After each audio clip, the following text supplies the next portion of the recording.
Olá, galerinha do sétimo ano, aqui quem vos fala é o professor Pedro, né? A gente vai começar aqui mais um conteúdo do segundo bimestre, né? Ou seja, nas aulas passadas, né, nós estudamos sobre o território brasileiro, né, sobre o seu processo de regionalização. Então agora nós vamos estudar as regiões do Brasil, né? Cada uma com as suas especificidades. Então nós vamos dar um início aqui com a região norte, né? Essa região maravilhosa aqui, região do carimbó, do açaí, né? Que todo mundo gosta, né? Então região norte, tranquilo. Então vamos lá fazer essa nossa viagem aqui pela região. Então localização e produção do espaço, certo? Então, é interessante a gente perceber que a região norte do Brasil, né, ela é a maior região, né, do nosso território. Então, o norte ele é formado, né, pelos seguintes estados, né, pelo Acre, né, Rondônia, Tocantins, Pará, Belém, Macapá, né, Roraima e aqui, ó, Amazonas, né, Manaus, né? Então, a região norte ela possui extensão territorial, né, de 3.853.322,2 quilômetros quadrados. Não é muito grande. Então, corresponde a aproximadamente 45% total, né, do total do nosso território, não é? A região norte é uma região de fronteiras. Então, como a gente pode observar aqui, né, vamos ver aqui pelo Acre, né, a gente tem aqui uma fronteira com os países, né, da América do Sul.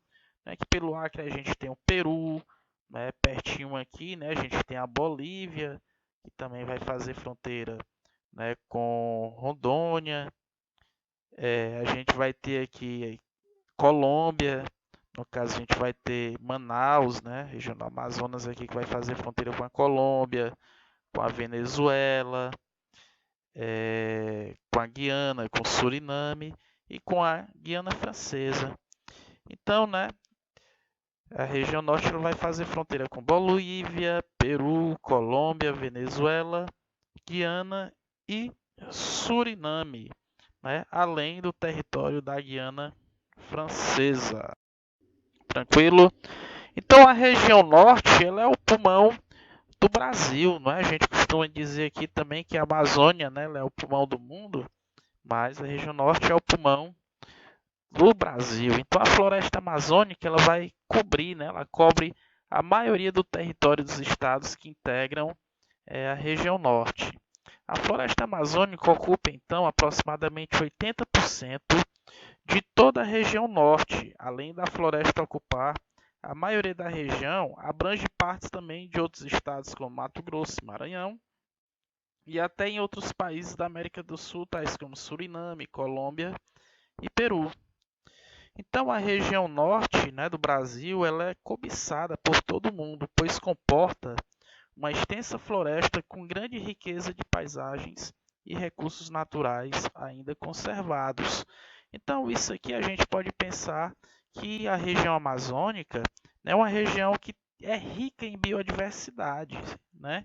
Então, a gente tem, por exemplo, né, um conjunto de plantas medicinais, né, que é muito utilizado pela sabedoria popular, né? Ou seja, pelas comunidades tradicionais. Né? A ciência popular, né, a partir da sua experiência com a natureza, né, e a gente tem os povos indígenas, né, os povos originários, que tem todo esse conhecimento, né, desse acervo de plantas medicinais, né, que curam, podem curar doenças. Então, o que é que faz essa região ser muito cobiçada, né? é justamente essa riqueza. Então, então a floresta amazônica, né, que está aqui na região norte, ela pode ser alvo, né, da biopirataria. Né? Então, a biopirataria é quando se tem o interesse em explorar uma região e se tira um produto, né, no caso uma espécie, da floresta, sem o consentimento, né, do Estado. Então, isso é um crime, né, um crime de biopirataria. Então, se a gente observar aqui no mapa, né, a gente vai ver a região, né, que vai compreender a floresta amazônica. Né? Então, a gente tem essa linha amarela, né, que vai corresponder à região norte. Então, essa linha amarela ela vai ser chamada também, vai ser a área que vai abranger a Amazônia brasileira, que vai ser chamada de Amazônia Legal.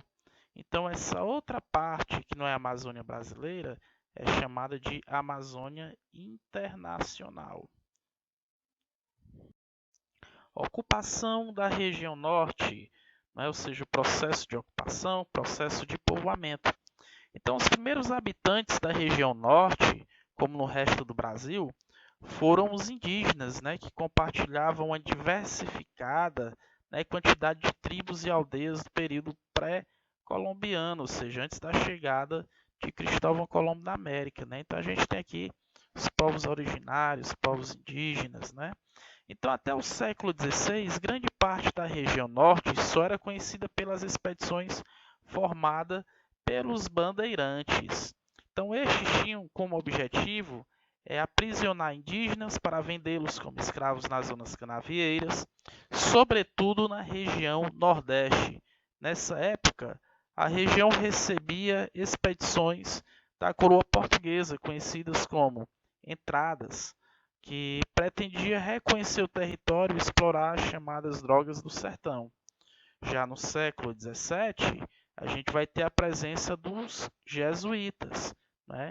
Então, os jesuítas eles seguiram para a região norte, né, interessados em catequizar os índios. Houve também, nesse período, ações portuguesas para defender o território de ameaças estrangeiras. Por isso, Portugal, né, expulsou os estrangeiros e fundou vários fortes na região norte, né, o que incentivou o seu povoamento. Um exemplo é o Forte Presépio, né, de Santa Maria de Belém, instalado em 1616. Então, a partir daí a gente vai ter a origem da cidade de Belém, né, capital do Pará. Região norte e afrodescendência, né? A região norte também tem essa presença, né, da africanidade, da ancestralidade africana. Então, o estado do Pará ele vai ser um estado que vai concentrar o maior número de afrodescendentes a partir das comunidades tradicionais que vão ser chamadas de quilombolas. Então, a região, né, do Pará, assim como é titulado ou foi constatado pelo INCRA, é a região que contém muitos quilombos, né, em torno de 60 quilombos. Então, o que, seriam os quilombos aqui? São remanescentes da época da escravidão, né, dos africanos, que haviam sido levados à vila portuguesa de Óbidos, aqui no Pará. Né, fundada em 1697, a 82 quilômetros de Oriximina, né, aqui também no Pará. Ok? Então, eles foram levados para estas regiões para trabalhar nas plantações de cacau no final do século XIX, como também escravos provenientes de fazendas, né, de cidades de Santarém, né, na região do Pará, e Alenquer, e na capital do estado, né, Belém. Hoje, essas populações são de aproximadamente 8.000 pessoas distribuídas em 332,654 hectares. Então, essas populações, né, elas enfrentam, né, bastante esses problemas em função do garimpo, né, da garimpagem ilegal, né, que não respeita, por exemplo, as demarcações, né, das terras desses povos, né, quilombolas. Então, a gente vai ter aqui a exploração da bauxita dentro desses territórios aqui, que é o que vai gerar conflitos, né, que é o que vai, de certo modo, respeitar o modo de vida dessas populações tradicionais.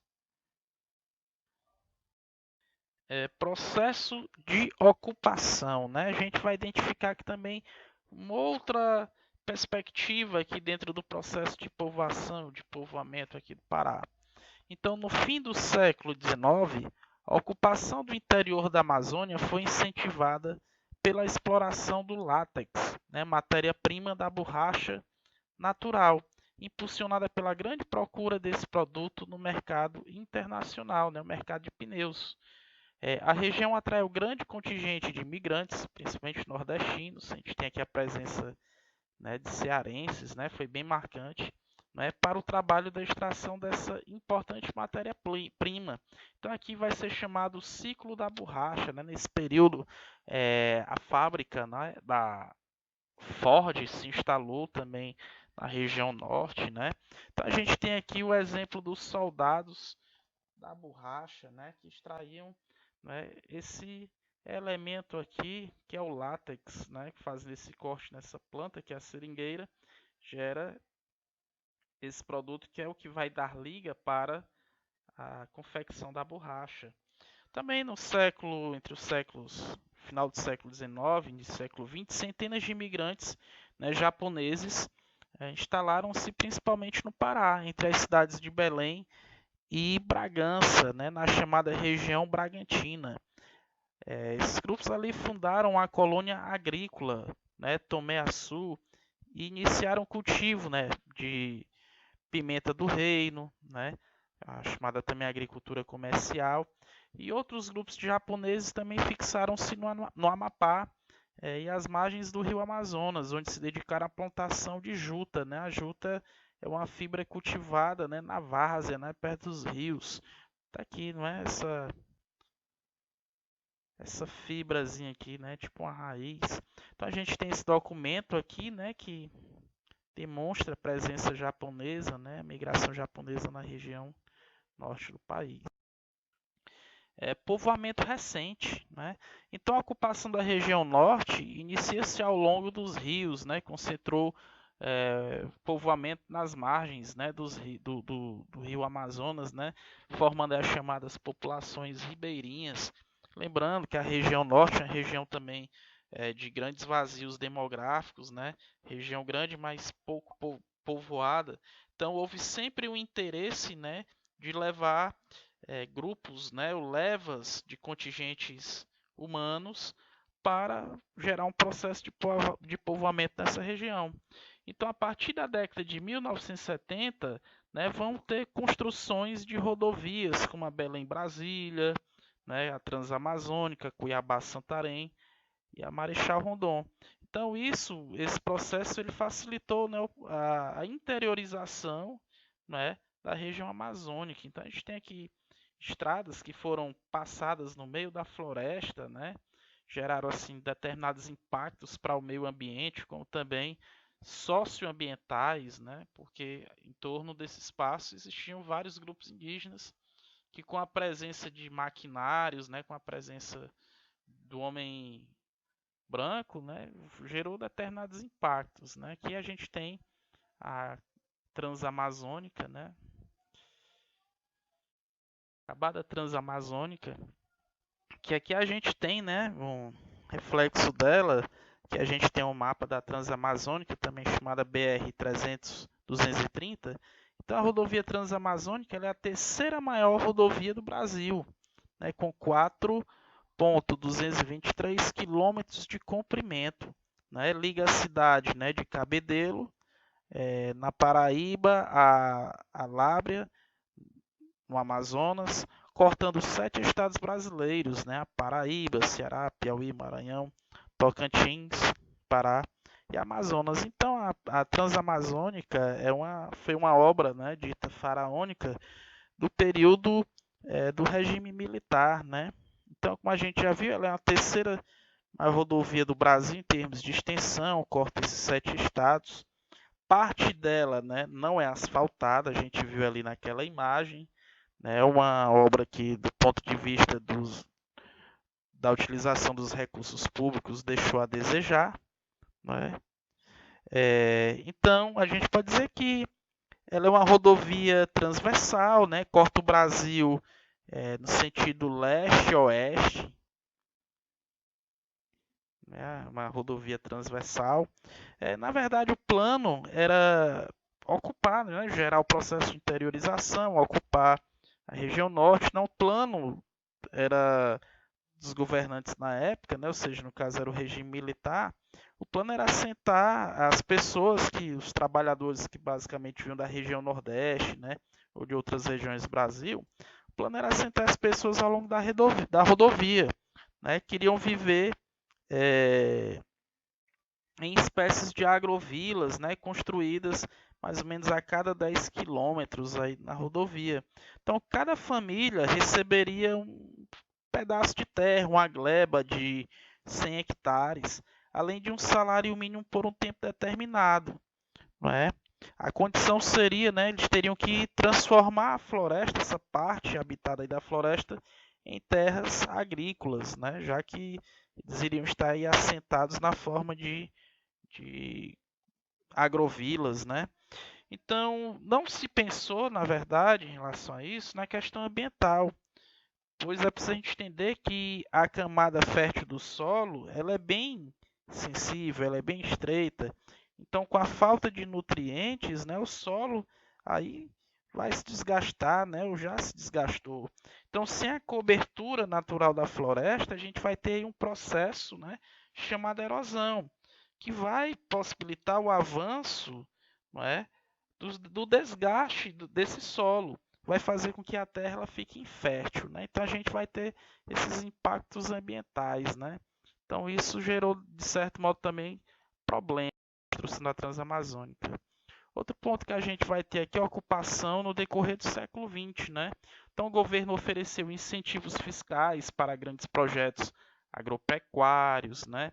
Que também devastaram extensas áreas para a formação de pastagens, o manejo incorreto do solo, a ocupação, né, indiscriminada e a população e a poluição química, né, dos garimpos ainda provocam um grande dano ambiental dentro dessa região. Então a gente tem aí, né, a chamada fronteira agrícola, que é o avanço, né, dessa atividade, tanto agrícola como da pecuária, que vai para além, né, do espaço que foi delimitado para a atividade, né, do agronegócio. Então, essa fronteira agrícola ela se expande e vai, de certo modo, adentrando as áreas preservadas de floresta. Então, outro ponto que a gente vai identificar como processo de gerar desenvolvimento e ocupação dentro da região norte é a construção, né, a criação da Zona Franca de Manaus. Tá? A Zona Franca de Manaus é uma área industrial criada, né, pelo governo brasileiro, né, durante também os períodos, não é, que vem desde a era de JK, vai passar pelos governos militares, né? Então, criada pelo governo brasileiro na região amazônica com o objetivo de atrair fábricas para uma região pouco povoada no país e promover uma maior integração territorial na região norte, né? Então, o objetivo aí também é gerar uma área, né, de livre comércio, né? Então, legalmente, a Zona Franca de Manaus foi instituída em 1957, né, durante o governo de Juscelino Kubitschek, né? Então, ela foi instaurada, instituída a partir também dessa lei, né? Lei 3173. No entanto, o seu estabelecimento prático ocorreu durante o período da ditadura militar, que via com bons olhos a ocupação do território da Amazônia para garantir ali a soberania nacional sob o lema integrar para não integrar. Né? A gente já viu ali com o objetivo, né, ali no início, a questão da gente ver que a região norte é uma região bastante cobiçada.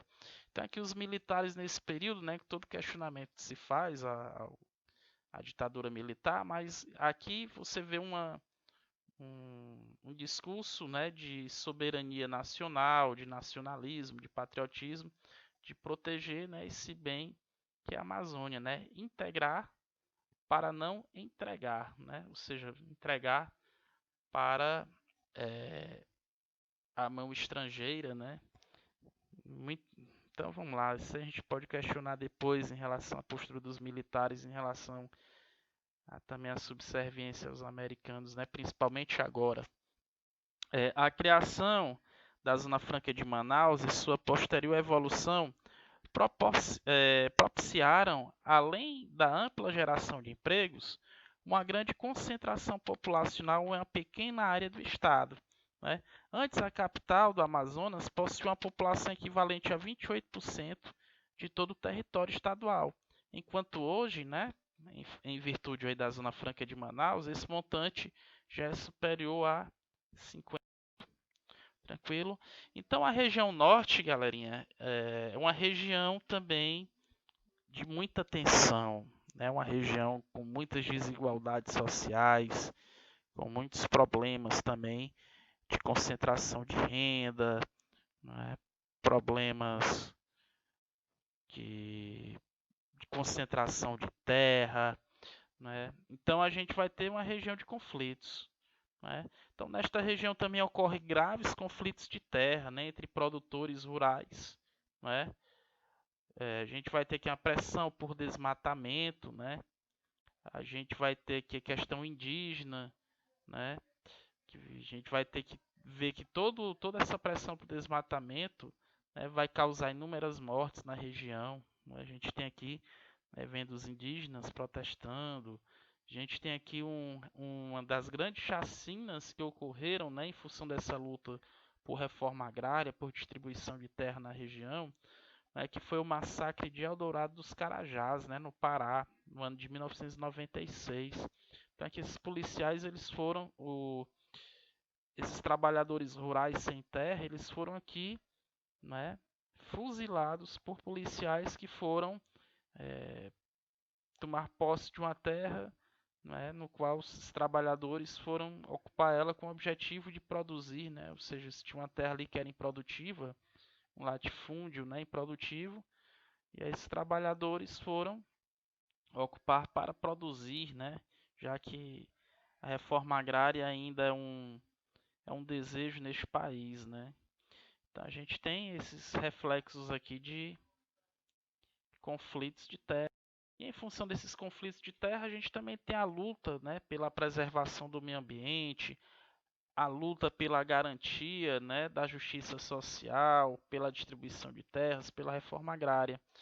Então a gente tem também, em função dessas desigualdades na região norte, a gente tem pessoas poderosas, né, pessoas que detêm o poder político, poder econômico e que representam os interesses dos madeireiros, né, dos grileiros de terra, dos garimpeiros, né, que não tem nenhum tipo, essa turma aí não tem nenhum tipo de compromisso com a preservação ambiental, né? Então a gente tem aqui símbolos, né, pessoas que lutaram, né, que pagaram com a própria vida, né, em função da defesa, né, da justiça social e da questão também da preservação do meio ambiente, né, da autossustentabilidade, do usufruto da floresta com a responsabilidade de preservá-la, né? Então a gente tem aqui esses ícones, a gente tem aqui Chico Mendes, né, a voz que não cala, né? Chico Mendes, né, essa voz que sempre vai estar viva, né, essa referência para quem, né, quer a justiça social na região norte, nas regiões de floresta, né, preservar o meio ambiente. Então Chico Mendes, né, cujo assassinato completou 30 anos, né, em 22 de dezembro de 2008, dedicou a sua vida aos direitos dos povos da floresta e deixou como legado a criação das reservas extrativistas e o acesso à educação nos rincões da Amazônia, né? Ele era seringueiro, né? Lembram lá dos soldados da borracha? Então, aqui o Chico Mendes era um seringueiro, né? Ele trabalhava com a extração do látex. A gente tem aqui também a Dorothy, né? Irmã Dorothy. Irmã Dorothy também, que era uma grande defensora do meio ambiente e que morreu, né? Que a gente tem esse cartaz 15 anos, né? Que completaram da morte de Dorothy, né? Da irmã Dorothy, né? Que foi assassinada, né? Por defender os direitos dos trabalhadores rurais, por defender a preservação da floresta, né? Então a gente vai ter aqui também esse problema, né? E o Brasil é um dos países, né, que mais se matam ativistas, né, dos direitos humanos, ativistas que lutam pelo meio ambiente. A região norte ela concentra na elevação desses índices, né? Então essas lideranças aqui são exemplos, né, do poder econômico e do poder daqueles que querem destruir a floresta e, por sua vez, estimular esse componente de desigualdade por meio da concentração de terra, né, também na região norte. Então, galerinha, grato pela atenção. Aqui o nosso mascote Zé Orelha de Caçaco, né? Ele tem aqui essas mensagens: use máscara, lave as mãos, cuide dos idosos, cuide das crianças, né? Repetir aqui, perdão, mas cuide das crianças também. Contamos com a sua participação e compromisso. Estudar é o melhor caminho para mudar, né, e melhorar o mundo. Então, um grande abraço aqui do professor Pedro. Tá legal? Qualquer dúvida, entre em contato. E valeu, galera. Abraço. Espero que tenha sido